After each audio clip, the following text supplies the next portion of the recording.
Tuangalie pale. Biblia inasema ni Mwanzo 11 kuanzia 1 hadi 7.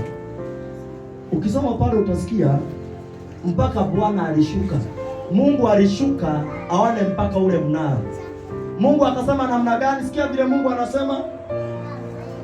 Bwana akashuka ili auone mji na mnara moja, na lugha yao ni moja, na haya ndiyo wanayoanza kuyafanya, wala sasa hawatazuiliwa neno wanalokusudia kulifanya. Haya, na tushuke huko tuwachafulie usemi wao, ili wasisikilizane maneno wao kwa wao. Bwana Yesu apewe sifa. Kwa nini Mungu anashuka?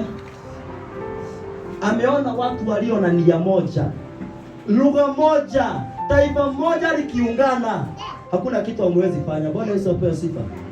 Mungu hakushuka kwa sababu ati yule umoja ulikuwa mbaya. Ni kwa sababu umoja wao ulikuwa tu ni wa kuwaleta hapo, sio wa kuendelea mbele. Bwana Yesu apewe sifa.